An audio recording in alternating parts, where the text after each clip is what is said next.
Savent à quoi il sert réellement. Des témoins interloqués parlent de lumières étranges zébrant le ciel la nuit. De bruits effrayants produits par des engins supersoniques. Et même de rencontres avec des formes de vie inconnues sur Terre. Le gouvernement américain nie jusqu'à l'existence de cet endroit retranché du monde. Mais une équipe de spécialistes est bien décidée à découvrir la vérité. Que dissimule-t-on dans cet endroit? Qui protège-t-on? Et jusqu'où le gouvernement est-il prêt à aller pour garder le secret de la zone 51?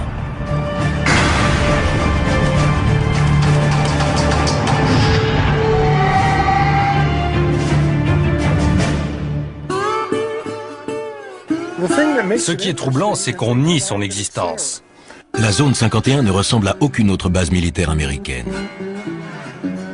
Situé au cœur du désert du Nevada, ce complexe top secret est entouré de montagnes abruptes et inhospitalières.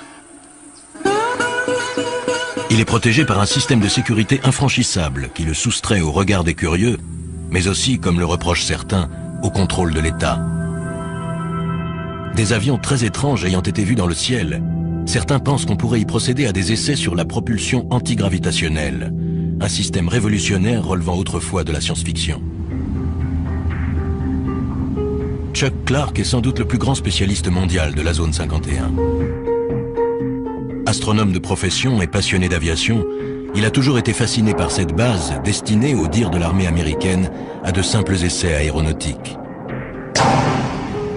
Au cœur du désert du Nevada, la petite ville de Rachel est la localité la plus proche de la base secrète appelée Zone 51. Elle surfe allègrement sur la publicité que lui apportent les rumeurs d'OVNI, mais beaucoup pensent que l'État encourage ceux qui propagent ces histoires d'extraterrestres pour mieux discréditer les observateurs plus sérieux.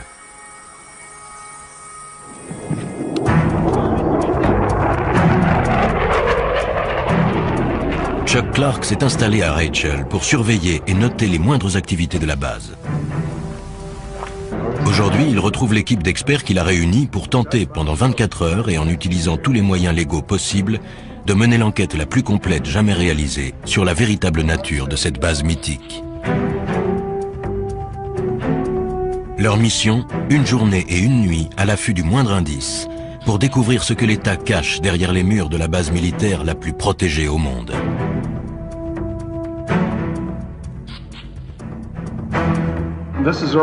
Voici la zone 51. C'est une image satellite de la base. Ça donne une vue d'ensemble. Chacun des hommes présents apporte des connaissances et un savoir-faire unique. Guy Norris a été primé pour ses reportages sur l'aviation militaire. Toute sa vie, il a étudié les bases et les avions classés top secret. C'est intéressant, vous voyez, il n'y a absolument aucune indication de piste sur la carte dans cette zone interdite. Autrement dit, aux yeux du monde, il n'y a pas de piste ici. Même s'il est évident que la réalité est tout autre. Bob Grove, spécialiste en communication militaire, a étudié le SAZ. Il y a plusieurs centaines de fréquences actives. Je vais les analyser et les écouter et voir si elles sont aussi actives qu'elles semblent l'être. Mike Johnson, détective privé, a déjà travaillé sur l'affaire. Les mesures de sécurité ne se limitent pas au fait d'avoir situé la base dans ce désert au fin fond de nulle part. Il sait que dans toute base militaire sous haute surveillance, les gardes sont fortement armés. Ici, ils sont prêts à faire feu sur les individus pénétrant sans autorisation. Pour pouvoir mieux observer le fonctionnement de la base, le groupe se sépare en deux équipes. La première s'occupera de la surveillance électronique. Mike et Bob vont faire le tour de la base pour étudier de plus près son système de sécurité. Ils observeront les personnes qui les surveilleront et avec leur scanner radio, iront espionner la base par-delà les barbelés et les guérites des gardes. Deuxième équipe, surveillance visuelle. Chuck guidera Guy au sommet du mont Tikabou, le seul site offrant une vue sur la base que l'armée n'a pas investie. Chuck va pointer son télescope astronomique non sur les étoiles, mais sur la zone 51. Chuck est déjà allé là-haut des dizaines de fois pour photographier le site et ses opérations.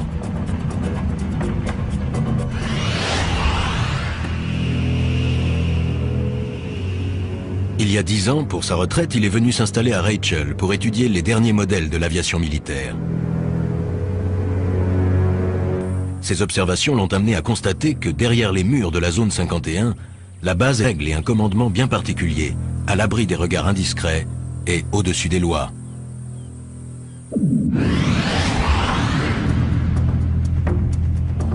Chuck a découvert jusqu'où pouvaient aller les mesures de sécurité sur la zone.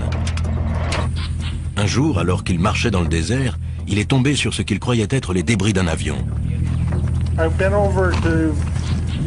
J'ai voulu sortir le truc du sable par curiosité et j'ai vu une antenne qui dépassait. J'ai dégagé le sable. C'était un émetteur relié à un détecteur placé dans une boîte en plastique. Chuck venait de découvrir un détecteur de mouvement, placé non pas dans la zone tampon sécurisée, mais à des kilomètres du périmètre de la base secrète, dans un espace public. Pour Chuck, ces détecteurs viennent s'ajouter à la longue liste de moyens mis en place par la base pour surveiller de près les faits et gestes d'innocents citoyens.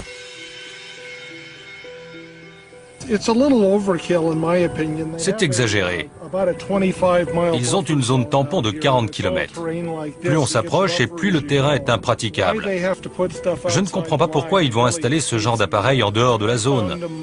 J'en ai trouvé dans la vallée d'à côté, à plus de 12 km de la limite et à 1 km de l'autoroute 375.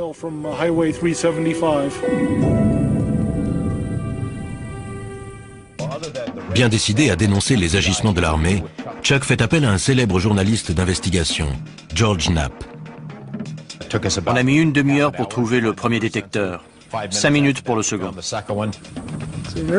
Voici l'émetteur.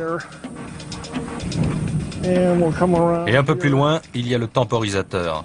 Il porte l'indication « Propriété de l'État américain ».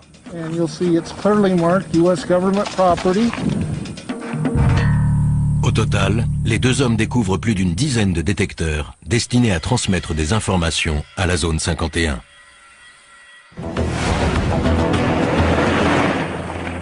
Chuck Clark, astronome à la retraite qui connaît le désert comme sa poche, surveille de près la zone 51. Au moment de la diffusion de ce reportage, Chuck, lui, est déjà allé plus loin.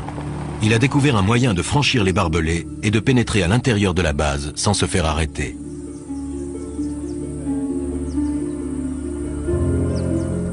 Mais pour cela, il doit parcourir 800 km jusqu'à Denver, dans le Colorado.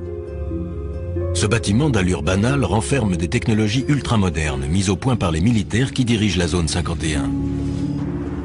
Chuck peut désormais renverser la situation et espionner la base.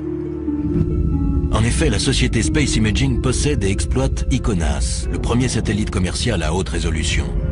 Ce satellite met 98 minutes pour effectuer une révolution autour de la Terre, et les images aériennes qu'il fournit sont tellement précises qu'il peut isoler le bâtiment qui finance la zone 51, le Capitole.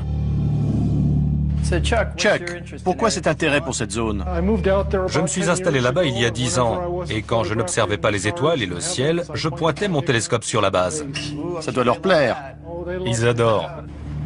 Les photos aériennes d'ICONAS permettent à l'équipe de Space Imaging de créer une réplique fidèle en 3D de la zone 51. L'État américain n'apprécie guère Chuck, mais il ne peut empêcher Space Imaging de lui offrir son premier aperçu de l'intérieur de la base ultra secrète. Ça alors. C'est la zone 51 reconstituée grâce aux images d'ICONAS. On peut la survoler à l'aide de ce logiciel. C'est fantastique. J'ai pris des photos de la façade de ces bâtiments, mais je n'avais jamais vu celui-là. On voit du sable sur la piste. Peut-être qu'un engin a atterri récemment dessus ou juste à côté. C'est peut-être aussi juste un trompe-l'œil. Ces gens sont retors. Il faut l'être pour diriger une base pareille. Ce serait bien leur genre. Ouais. Vous allez diffuser ça? Je suis un peu Little Brother surveillant Big Brother. À force d'être à l'affût de détails, on finit par comprendre des choses. C'est aussi sécurisé qu'on le dit et qu'on le voit à la télé? Sans doute plus encore. Ils ont installé des détecteurs à des kilomètres de la zone. Ils vous repèrent bien avant que vous n'approchiez de l'enceinte. Je ne vais pas disparaître après ça. Ça se pourrait. Une fois sa mission accomplie, Chuck reprend aussitôt la route, impatient de faire part de ses découvertes au reste de l'équipe. Mais pendant la zone 51, le gouvernement fédéral lançait déjà sa contre-attaque. Un coup dur attendait Chuck. Un ami m'a appelé. Le FBI était avec lui et m'a demandé ce que je fabriquais dans la zone 51. Il laissait sous-entendre que Chuck allait passer un mauvais quart d'heure.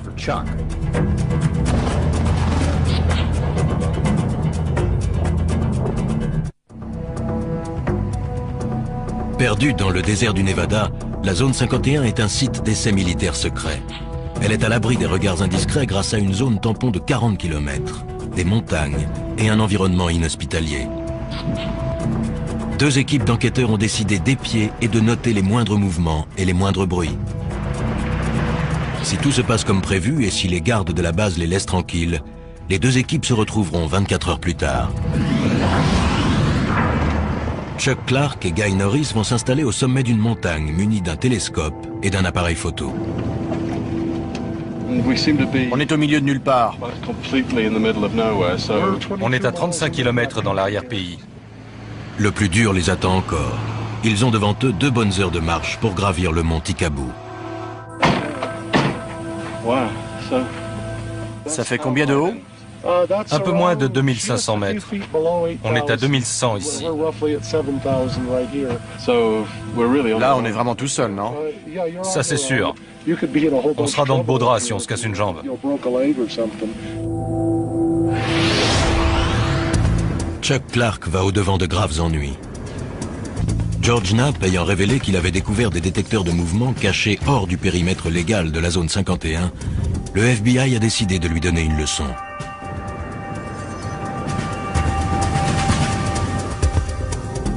Alors qu'il se promenait dans le modèle 3D de la base secrète, la police fédérale a fait une descente à son domicile. Le FBI a confirmé qu'une perquisition avait eu lieu hier soir au domicile d'un observateur militaire dans la petite ville de Rachel, à proximité de la mystérieuse base militaire appelée Zone 51. Un reportage exclusif. La perquisition a été menée par une unité d'intervention antiterroriste. Le mandat est sous scellé et le FBI refuse de dire ce qui a été saisi au domicile de l'intéressé. Je passais par là en voiture et j'ai remarqué qu'il y avait des types devant la maison de Chuck. Bill Whiffen habite non loin de là. Il savait que Chuck était absent. Pensant tout d'abord qu'il s'agissait d'un cambriolage, il a saisi son appareil et a pris des photos. Les hommes et les femmes que l'on voit ici sont des membres de l'unité antiterroriste. Il y avait une dizaine de voitures et plus d'une dizaine de personnes. J'ai reconnu les insignes et le sigle FBI sur leur veste. Je les ai photographiés. Ils remplissaient des cartons et ils ont emporté un disque dur. Chuck arrive chez lui sans se douter de ce qu'il attend. Voyons voir. Tiens, c'est bizarre. Chuck a perdu le fruit de son travail, mais il se sent aussi traqué dans son intimité et menacé. Le mandat et la liste du matériel confisqué ont été laissés sur la table de sa salle à manger. C'est juste un mandat de perquisition. Ils ont laissé une carte. Et l'inventaire, je suppose. Voyons ça. Mandat de perquisition de la Cour américaine. Unité antiterroriste du Nevada. Rien que ça. Chaque recoin de la maison a été soigneusement fouillé. Ils ont pris un tas de trucs. Des scanners, des radios. Ils ont embarqué 6 disquettes, 15 CD, des photos de la zone 51, des négatifs, 2 albums de photos et l'écran. Ça, je ne vois pas pourquoi. Qu'est-ce qu'ils espèrent tirer d'un écran? Ah, le téléphone. Les nouvelles vont vite. Des voisins et des amis appellent. Allô? Apparemment, le FBI est passé chez moi en mon absence. Non, je n'ai pas encore disparu. C'est pour ce soir. Ce que je fais ne leur plaît pas, mais ce n'est pas illégal. Ils n'ont pas dû apprécier qu'on raconte qu'ils ont placé des détecteurs sur l'espace public. Leur message était clair. Arrêtez.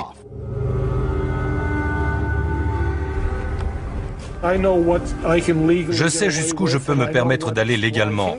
Je pousse les limites, mais je ne les franchis pas. C'est ça qui les énerve. Je ne me laisse pas intimider par eux. Je me pointe sous leur nez avec mon objectif.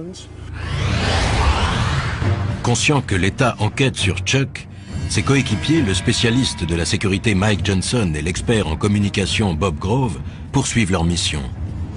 Ils ne sont qu'à 3 km de l'accès arrière de la zone 51 et il ne fait aucun doute qu'ils ont été repérés. Ils ont un tas de façons de détecter notre présence. Ils doivent nous écouter. Possible. Ils nous regardent certainement et ils doivent nous écouter aussi. Voilà les barbelés.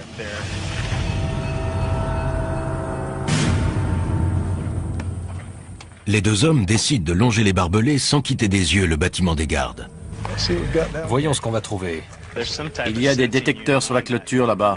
La boîte blanche. C'est bien possible. Allons voir ça de plus près. Ils sont visiblement sous surveillance. J'irai pas plus loin. Oui, allons voir s'il y a quelque chose de l'autre côté de la route. À environ 100 mètres de distance, ils voient pour la première fois les forces de sécurité privées engagées pour protéger la zone 51. Sur la base, on les appelle les camos, à cause de leur tenue de camouflage beige. Bob et Mike aimeraient s'approcher, mais ils savent qu'un pas de trop compromettrait leur mission. Ce n'est pas le moment de prendre des risques. Je tiens pas à aller en prison. Mike et Bob opèrent un repli stratégique.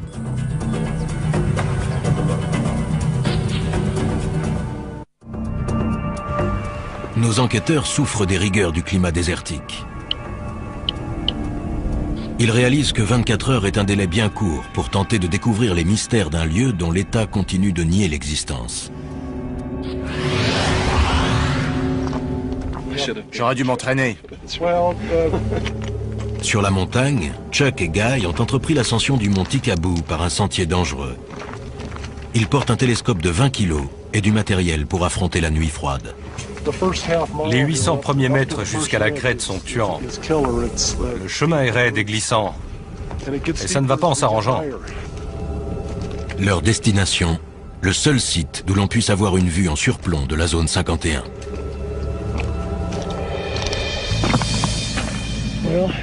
Nous voici au sommet. C'est vraiment spectaculaire.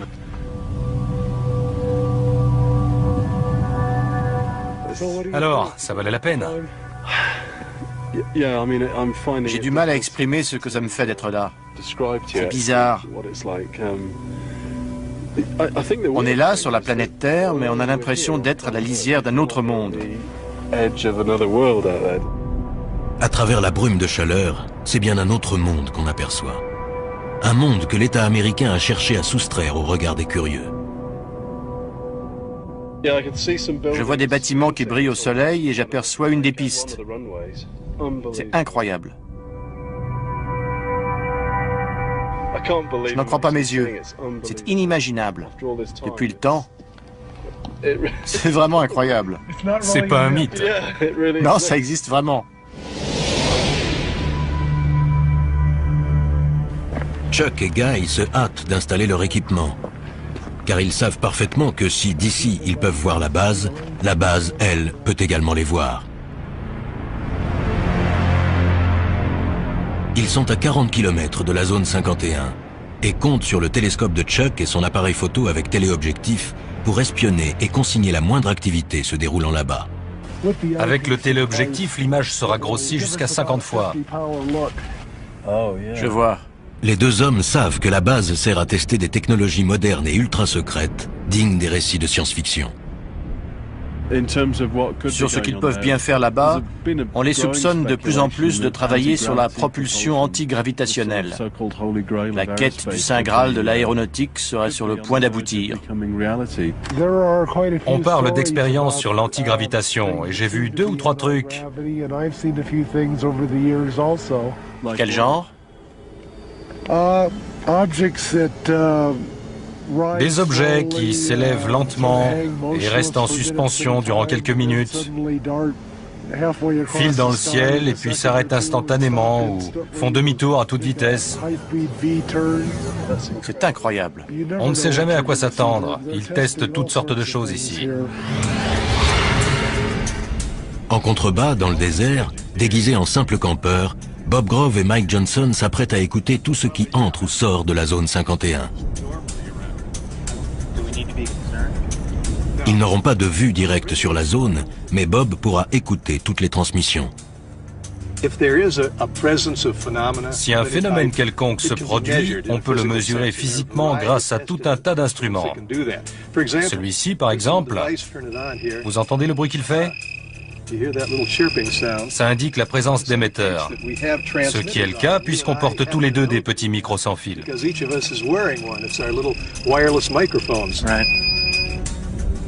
Une fois leurs instruments réglés, Bob et Mike se préparent à une longue nuit d'écoute.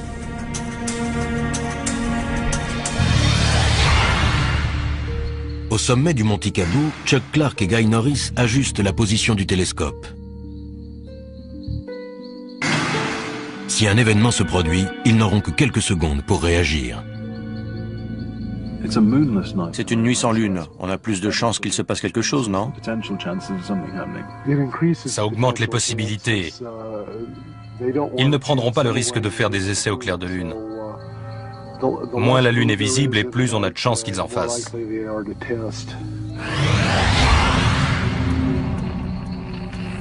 Il est presque 2 heures du matin. Le spécialiste en électronique Bob Grove et l'expert en sécurité Mike Johnson ont établi leur camp juste en bordure de la base.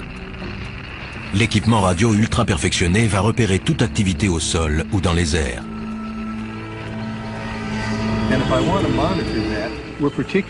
Ce qui nous intéresse particulièrement, ce sont les signaux émis dans cette gamme de fréquences, car c'est celle du gouvernement fédéral, de 160 à 170 MHz. Puis, un peu au-dessus, c'est celle de l'aviation militaire, de 225 à 400 MHz.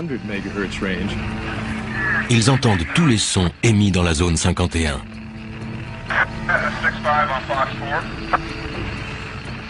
Bob ajuste la fréquence. C'était quoi ce qu'on entendait à la radio? La sécurité. Il parlait de nous? Possible. Mike et Bob soupçonnent fortement la sécurité de la base de les surveiller. Toute la nuit, ils se tiendront prêts à une éventuelle intervention.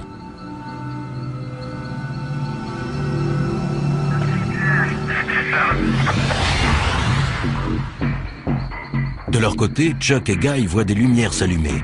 La base semble en activité, même à 3 heures du matin. Depuis que je me suis installé ici, la base s'est énormément agrandie. Elle a dû doubler de taille rien que ces 10 dernières années. Au sommet de la montagne, comme en contrebas dans le désert, règne un étrange silence. Mais soudain, le léger grésillement continu de la radio est interrompu. Bob fait son possible pour stabiliser la fréquence. Il y a un certain nombre de fréquences militaires air-sol actives. Il doit y avoir quelque chose dans le ciel. Et il y a aussi des fréquences de contrôle au sol. Le quelque chose en question se dirige à toute vitesse vers Guy et Chuck.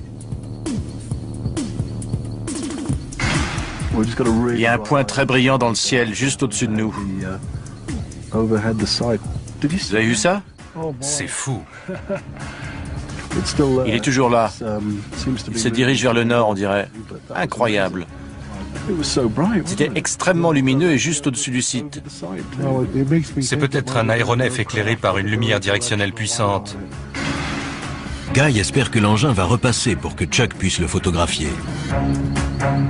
Mais le ciel redevient soudainement silencieux au-dessus du site. La piste est replongée dans l'obscurité.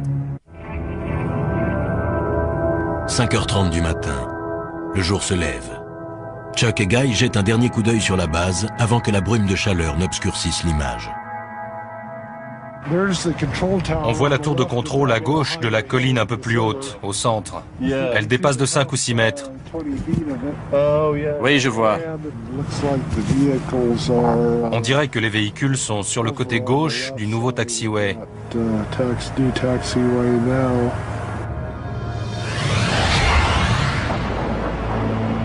Quant à Mike et Bob, en bas dans le désert, Le voilà. à 4500 mètres au-dessus d'eux, la zone 51 se manifeste. Guy aussi entend l'avion. J'ai l'impression qu'il y a un engin là-haut, Chuck. Peut-être un bombardier B-2. Il s'entraîne au ravitaillement en vol à l'aube, puis enchaîne sur 2 ou 3 heures de vol. C'est leur jour de chance. Le B-2 n'est pas seul. Il est accompagné d'un invité surprise. Un MiG-29, excellent. Il vient par ici. Bien que la guerre froide soit révolue, ici les Américains continuent de s'entraîner à combattre des avions soviétiques.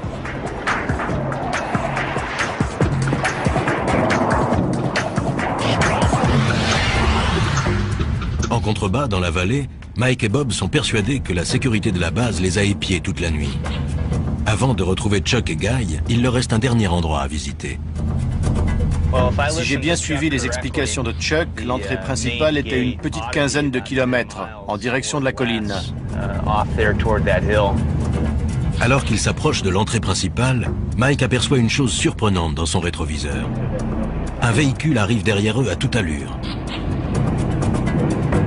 Ses vitres sont teintées afin de protéger ou de dissimuler les passagers qu'ils transportent, des employés de la base qui se rendent à leur travail. La vache! Le car ne ralentit même pas. Il devait rouler à plus de 70 km à l'heure. Plus peut-être même. Il était pressé. Ouais. Pour préparer cette mission de 24 heures, Mike Johnson a passé des semaines dans des planques très inhabituelles. Son but, dénicher un employé qui, pour la première fois, accepte de parler de la vie sur la base.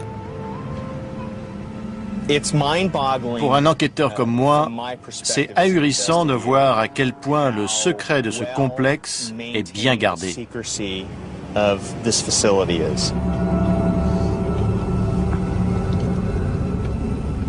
Première énigme à élucider, combien de personnes travaillent sur ce site perdu dans le désert et comment s'y rendent-elles? La zone 51 est située à 230 km au nord de Las Vegas. Depuis des années, on raconte que 5 jours par semaine, une mystérieuse compagnie aérienne transporte des centaines d'employés depuis un aéroport situé près de Las Vegas jusqu'à la base secrète. La compagnie s'appellerait Janet Air, J-A-N-E-T, ce qui signifierait en anglais « Just Another Non-Existent Terminal », encore un terminal qui n'existe pas. Quel que soit son nom, en tout cas, la compagnie existe bel et bien. Nous sommes à l'aéroport international McCarran. Le terminal Janet est situé à l'extrémité ouest. Ce site secret n'est qu'à quelques centaines de mètres du fameux strip de Las Vegas. Les seules indications sont les pancartes « Attention »,« Installation sous surveillance »,« Entrée non autorisée ». Il n'est écrit nulle part de quoi il s'agit. C'est ce qu'on appelle se cacher au vu et au su de tous. En observant les avions de Janet Air, Mike a immédiatement remarqué qu'il leur manquait quelque chose. Ces appareils ne possèdent aucun signe distinctif, à part le numéro sur la queue. Tous les avions portent un numéro, sauf les avions militaires. J'en déduis donc que ces engins appartiennent à une compagnie privée. Grâce à ses talents d'enquêteur, Mike a retrouvé le propriétaire de cette flotte, la société EG&G, un très gros fournisseur de l'État. Un vol Janet vient d'embarquer. L'avion s'est mis en position sur le tarmac et ne devrait pas tarder à décoller. En général, ces avions-là n'attendent pas très longtemps. Ils se présentent sur la piste et décollent en moins de 2.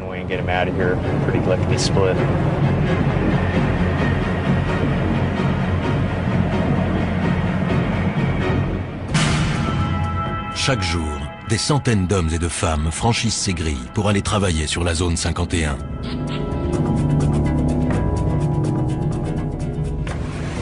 Une voiture s'approche. Le garde va sortir et le conducteur va présenter une pièce d'identité. Le garde se demande ce que je fais là. On s'observe mutuellement. Mike a beau être sur la voie publique, il a toutes les raisons de s'inquiéter. Le garde n'a pas quitté sa voiture des yeux. C'est clair qu'il m'a repéré.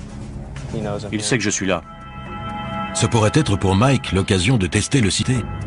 Mais il sait qu'il risque de compromettre la mission ou de finir en prison.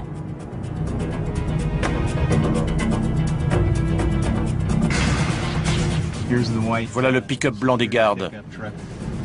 J'ai sur le dos la sécurité du terminal Janet et la police de Las Vegas.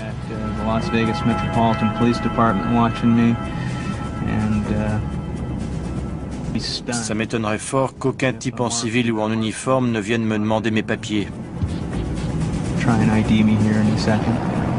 L'étau se resserre non seulement au sol, mais aussi dans les airs.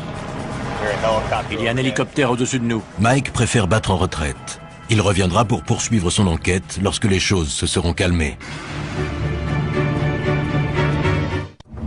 Les 24 heures sont presque écoulées, mais Mike et Bob touchent au but. Je vois des panneaux orange à flanc de colline, là. D'après Chuck, ils marquent la limite. Il y a des équipements de surveillance là-haut, et la limite est juste là. Oui, on y est. Moi, j'irai pas plus loin. Ce modeste tronçon de route est l'un des lieux les plus surveillés de la planète.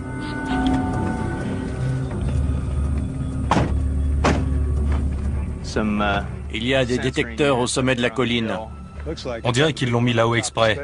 Tous ceux qui ont franchi cette limite ont été arrêtés, interrogés, et se sont vus confisquer leurs appareils photo, leurs téléphones portables et parfois même leurs vêtements. Accès non autorisé. Interdiction de photographier le site.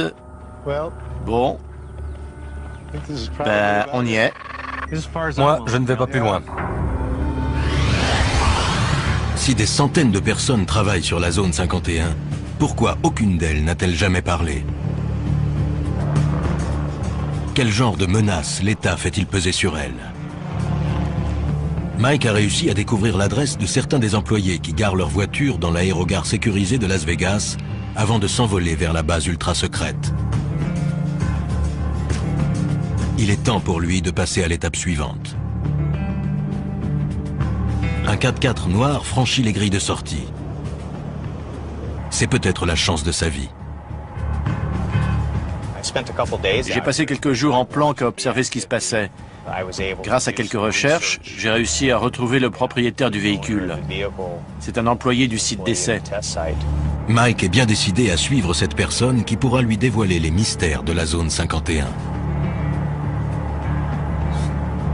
Il suit de près la voiture noire qui s'engage sur l'autoroute. Les événements prennent une tournure favorable. Plus cet individu s'éloignera des regards intimidants des gardes de la base, et plus il sera susceptible de parler. Je ne sais pas du tout quel moyen de pression l'employeur ou l'État utilise, mais les employés doivent vraiment être tenus au silence. Je n'ai jamais vu un secret aussi bien gardé. La circulation intense complique la poursuite, et l'espace d'un instant, Mike perd sa cible de vue. La voiture que je file est au moins 400 mètres devant moi. Mike réussit à recoller au véhicule. Il se faufile entre les voitures afin de rester suffisamment près du 4x4 noir pour ne pas le perdre de vue, tout en évitant de se faire repérer.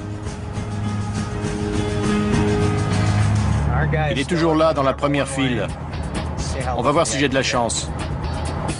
Le 4x4 quitte l'autoroute pour se diriger vers la ville et s'enfonce dans un paisible quartier de banlieue. On a affaire à des gens de la classe moyenne ou légèrement supérieure. Ce sont vos voisins, les parents du meilleur ami de vos enfants. C'est juste qu'ils ont un boulot ultra confidentiel. On va voir ce qui va se passer. Je vais frapper à la porte.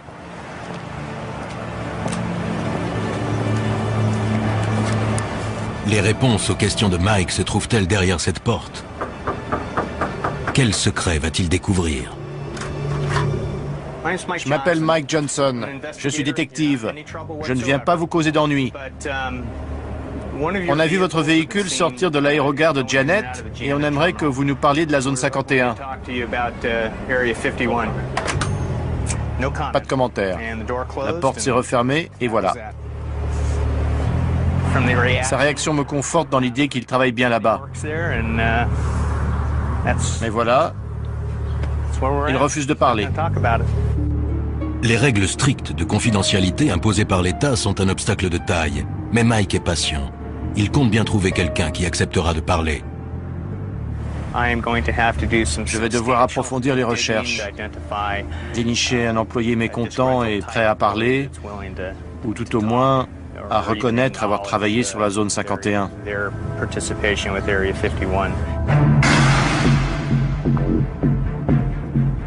De retour à Las Vegas, Mike Johnson semble bien parti pour trouver un employé de la zone 51.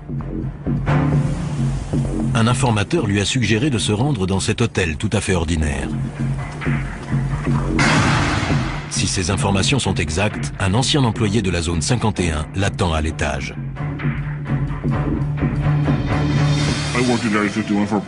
J'ai travaillé sur la zone 51 pendant environ 14 ans, des années 1980 au début des années 90.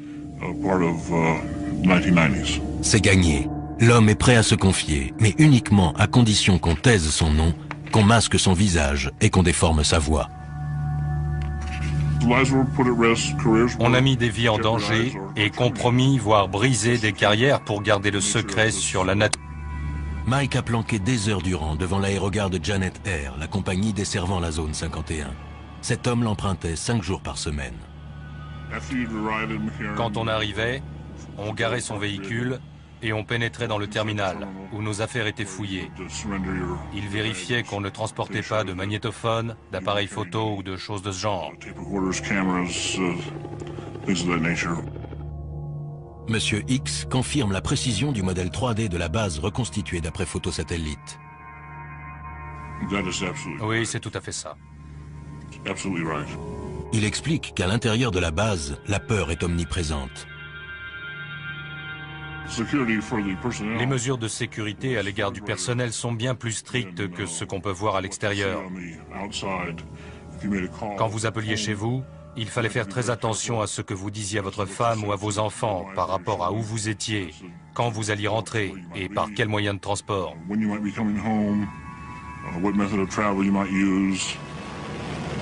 Quel genre de travail peut donc nécessiter une telle confidentialité? C'est une base d'essai d'appareils d'un nouveau genre, tout simplement. Les États-Unis montent des projets classés secrets pour une raison ou une autre, et les appareils sont testés et mis à l'épreuve sur ce site. D'après cet homme, la zone 51 ne ressemble à aucune autre base aérienne militaire. C'est une armée distincte de l'armée de l'air régulière. Et les individus qui y travaillent savent qu'ils sont à part et d'une certaine manière au-dessus de l'armée de l'air régulière. Il affirme que les personnes qui dirigent la zone 51 n'hésitent pas à mettre en danger la vie de leurs employés. Ils ont un pouvoir absolu et sont corrompus. Les individus qui dirigent le site fonctionnent comme les personnages d'Apocalypse Now. Ils n'ont aucun scrupule. Ils remplissent leur propre mission.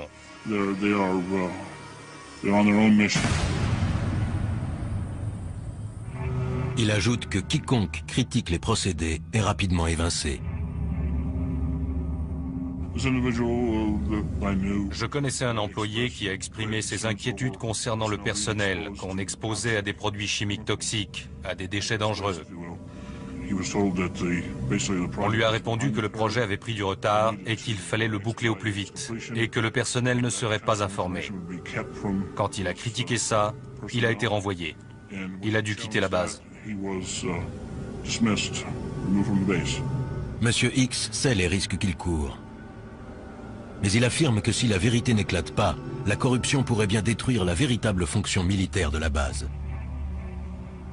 Le Congrès devrait ouvrir une enquête.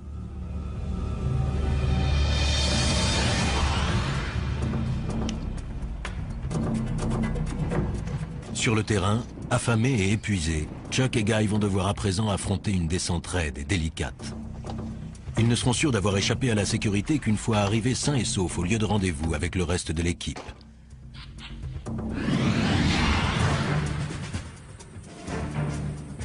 Depuis un véhicule garé en surplomb, un camo, un de ces gardes privés chargés de protéger la zone 51 et de repousser les éventuels curieux, observe Mike et Bob. Et voilà, là, il prend son pied. Il y a un mec là-bas qui nous regarde et nous écoute en ce moment même.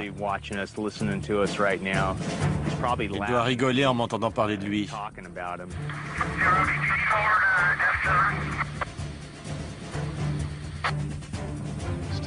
Toujours beaucoup d'activités sur la fréquence de la sécurité. On a vu tout ce qu'on avait à voir, j'irai pas plus loin. Inutile de tenter le diable. Désormais certains que la sécurité a été alertée, ils savent qu'il est temps pour eux de rejoindre Guy et Chuck.